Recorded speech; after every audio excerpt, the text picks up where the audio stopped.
So this video is an update of a previous video I made on how alchemy works for the Alchemist class in Pathfinder.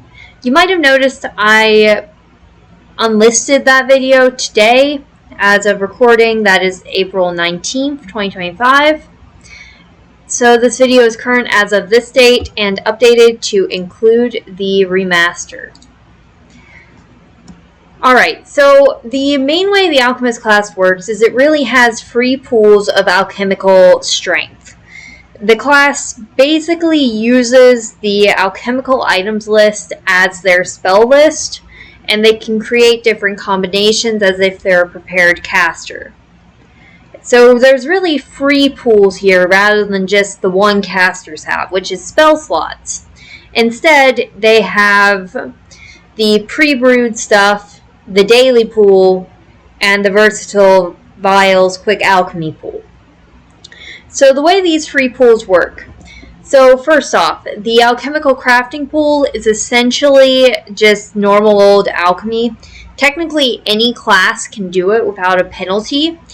The alchemist automatically has the feat alchemical crafting, which gives them the ability to create alchemical formula in downtime. So this can be a good way to top off on formulas which you think you're going to be using a lot, but which you may not have necessarily wanted every day. So say you want to brew a couple of potions of water breathing, you're not going to be using that every day, but it's nice to have when you need it. The second pool is the daily preparation pool. You get to brew 4+ intelligence alchemical items of your level or lower. They must be consumables during your daily preparations, just like a spellcaster gets to prep their spell slots. The way that these items work is they're infused, meaning they last until your next daily preparations, or until 24 hours have passed, whichever occurs first. Usually that's the next daily preparations, unless you're doing some marathon through a dungeon. The third pool is versatile vials. You gain a number equal to 2 plus your intelligence modifier at preparation. The rules text says for every 10 minutes you spend in exploration mode, you regain 2 vials. This doesn't prevent you from participating in other exploration activities.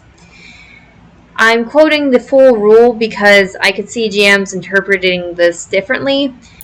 My interpretation is you gain 2 vials every 10 minutes in exploration mode up to the cap you would get from your daily preparations.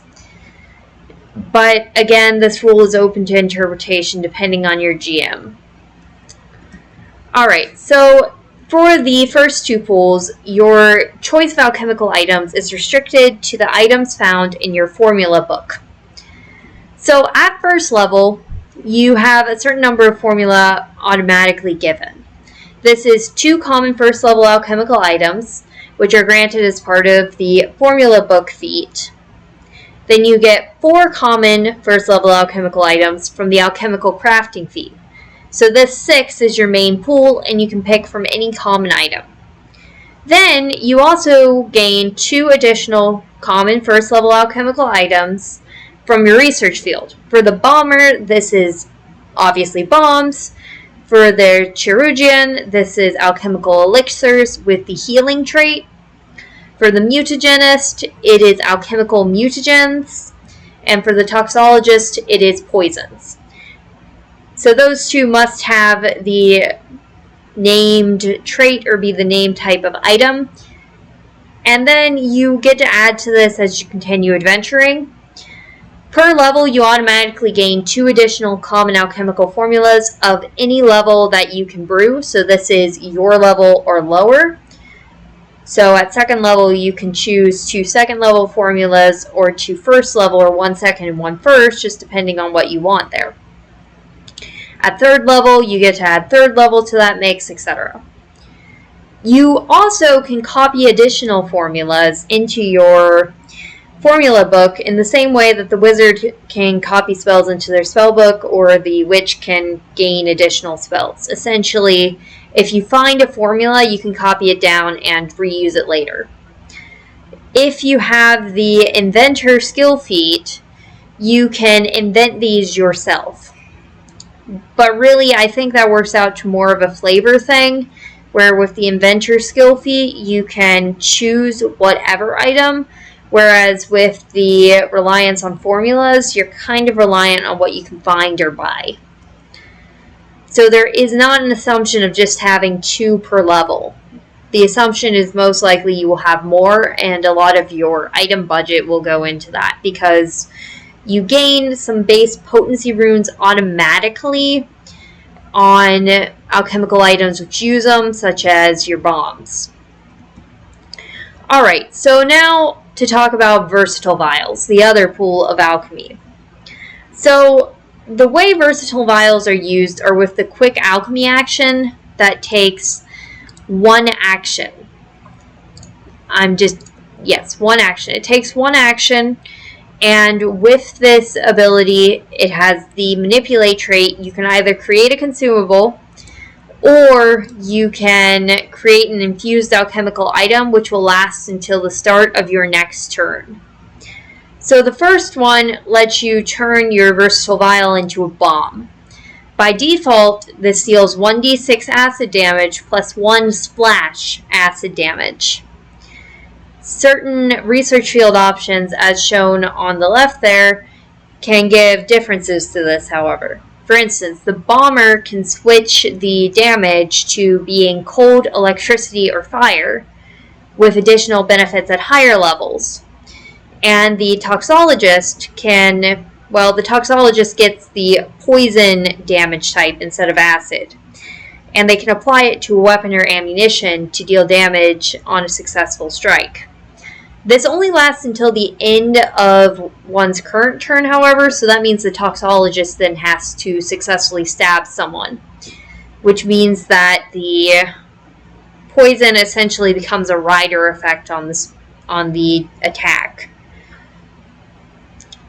The second option is to create an infused alchemical item. So this is just the same as creating your items at your daily preparations, except it only lasts until the start of your next turn.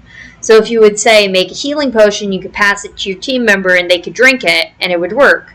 But then if that team member took it and then didn't drink it before it was your turn again, suddenly they'd be holding an inert substance which did nothing. So you need to be aware of that if you're using infused items here. Now you might notice I haven't mentioned 2 of the research fields, so I'll cover those now. The mutagenist has an ability that lets them drink the vial, spend the vial and drink it, to suppress a drawback of one of their active mutagens. Basically every mutagen has a drawback, say a -1 to attack, and the mutagenist they can then drink their versatile vial to suppress the ability until the beginning of your next turn.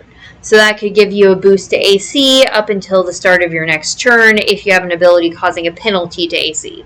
Essentially, it just counteracts the penalties you're taking in exchange for your strength.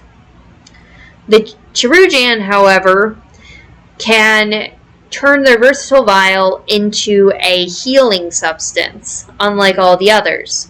This works out to be an infinite source of healing because you refresh your vials during exploration time.